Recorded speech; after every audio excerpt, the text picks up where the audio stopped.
On page 17, at the top of the page, we have that a box contains a combined total of 68 pens and pencils.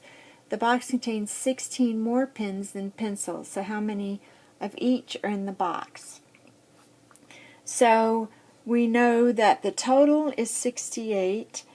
We need to define a variable, so we're going to have x be the variable pencils. So we're going to say x equals pencils, so we won't forget at the end of the problem what our answer represents. And then we're told that the box contains 16 more pens than pencils, so the total is the number of pens is equal to 16 more than x. When you add the pens and pencils together, pens plus pencils, you get 68.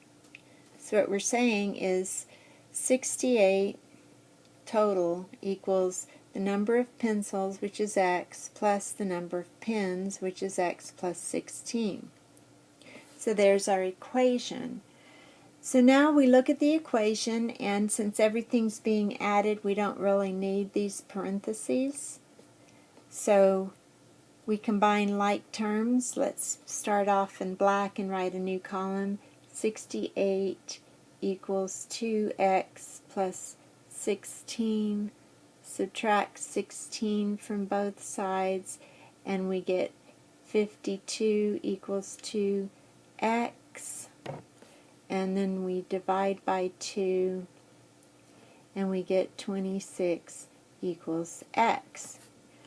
So the number of pencils is 26.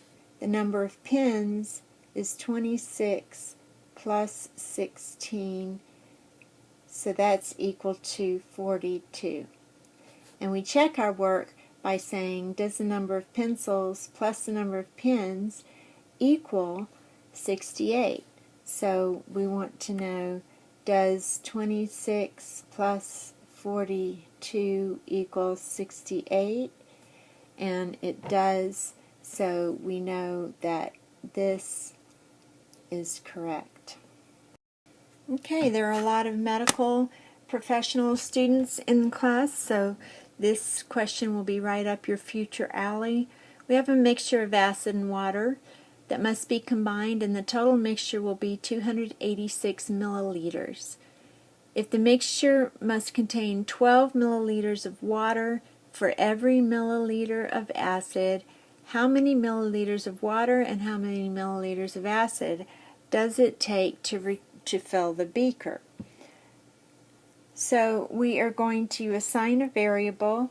We're going to let x equal the acid, the milliliters of acid. So we know that x equals the acid, and when we multiply x by 12, because every milliliter of acid contains 12 milliliters of water, so we know that 12x equals the milliliters of water. And when we add those together, 12x plus x, we're told that we fill the beaker with 286 milliliters. So there's our equation. Simplify the left,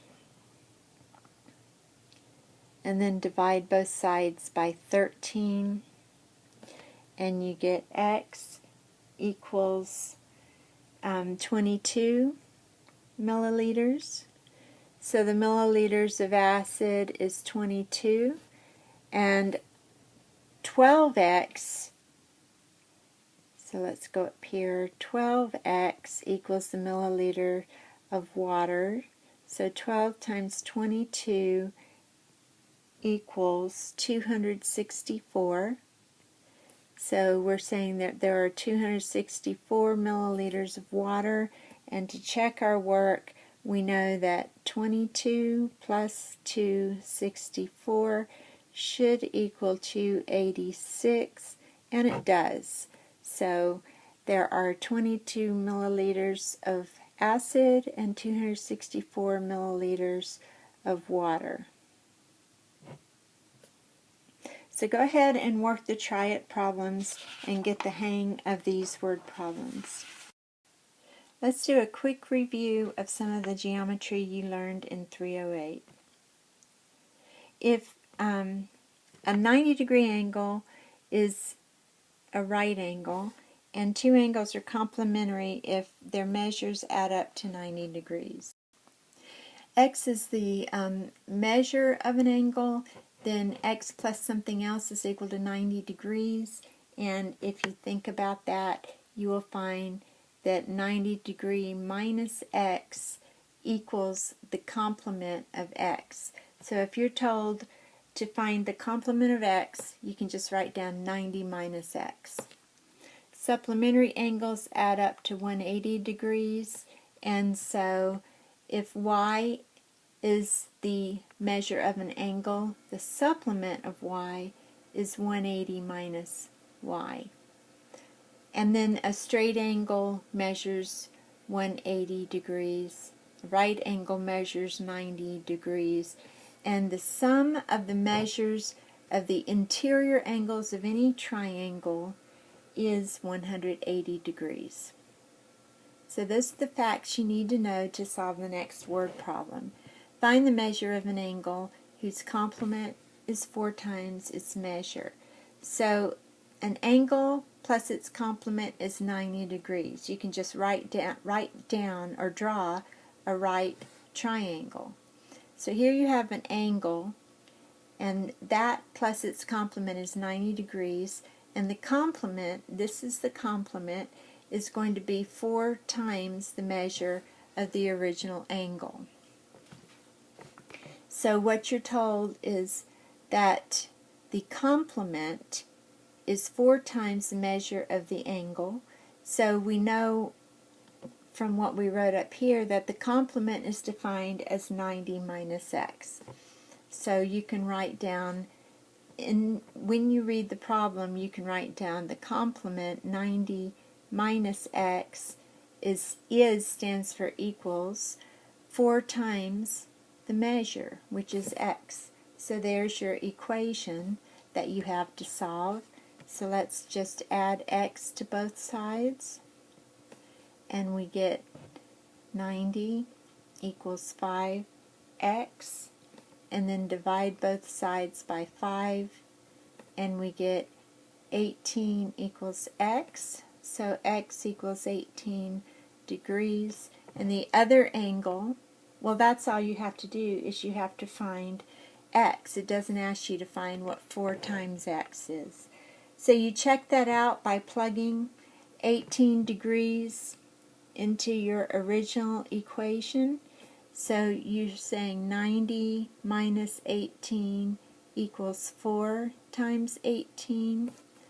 72 equals 72, so it checks. In this problem, you are to find at the measure of an angle whose supplement, and we know that the equation for supplement is 180 minus x. The supplement is 20 more, you add 20, and 3 times the complement.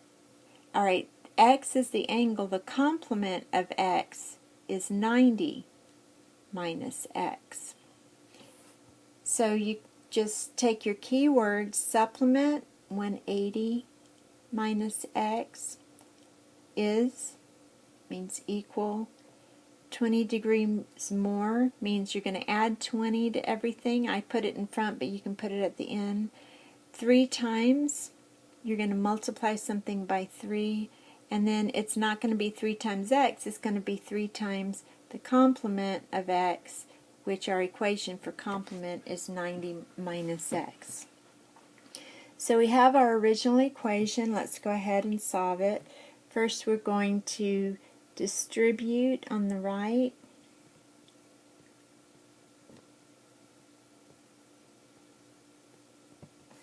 Okay.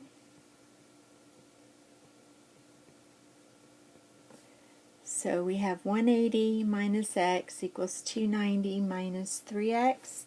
Let's add 3x to both sides. And you get 180 equals, or 180, sorry, plus 2x equals 290.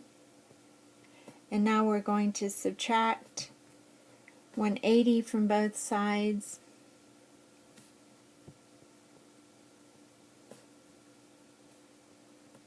And we get 2x equals 110. And then we divide both sides by 2.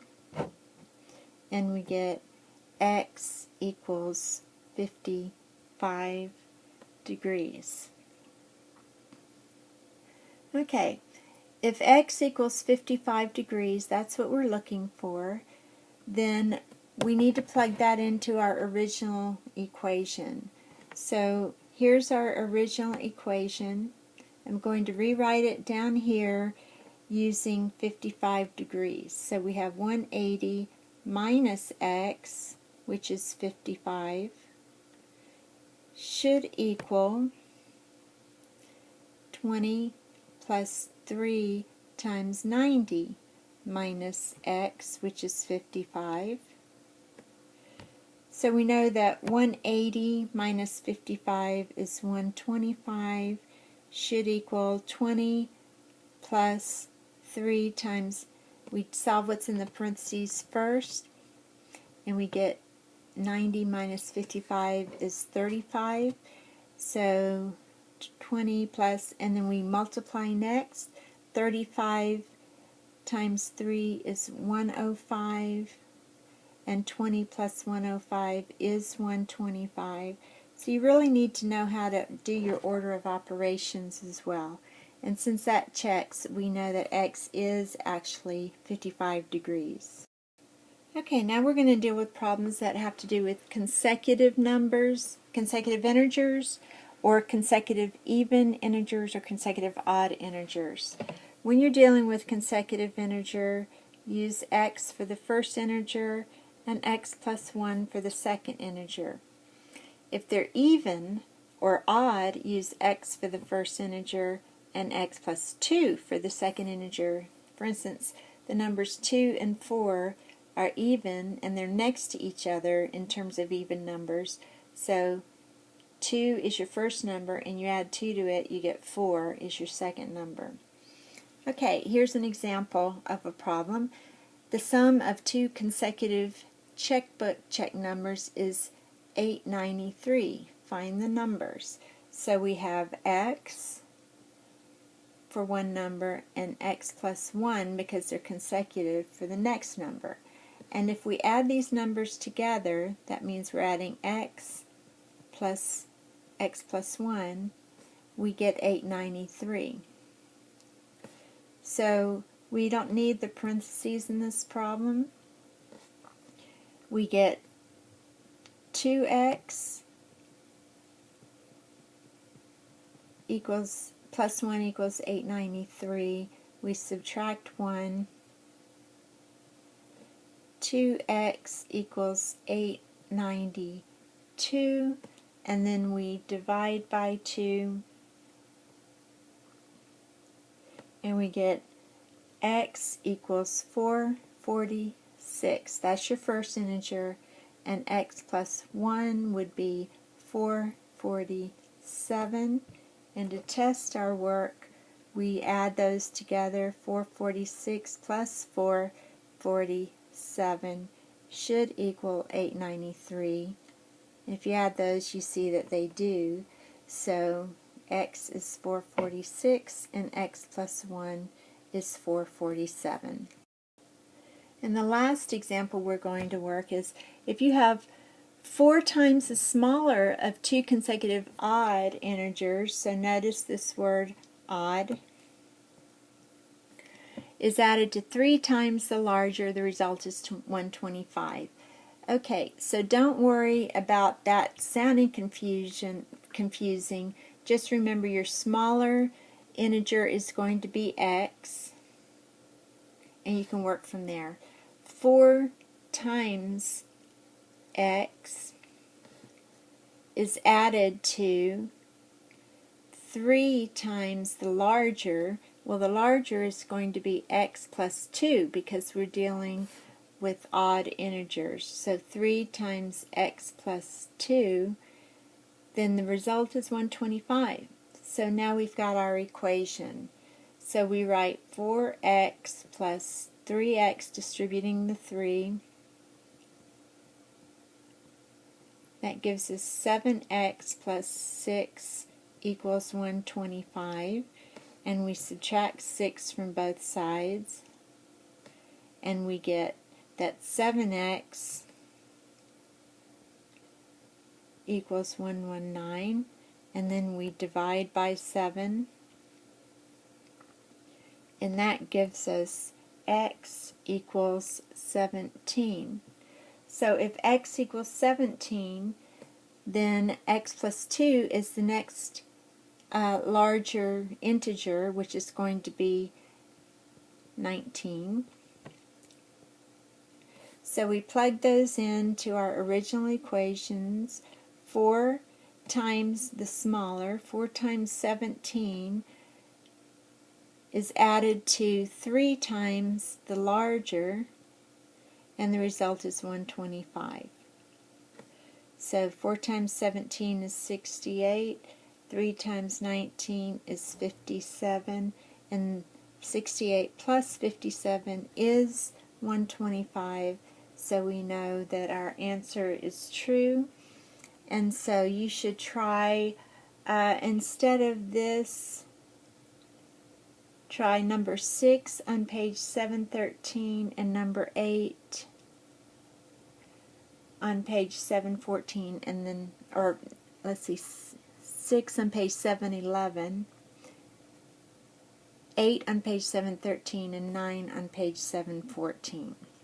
And this is the end of the lesson on 10.3 and 10.4.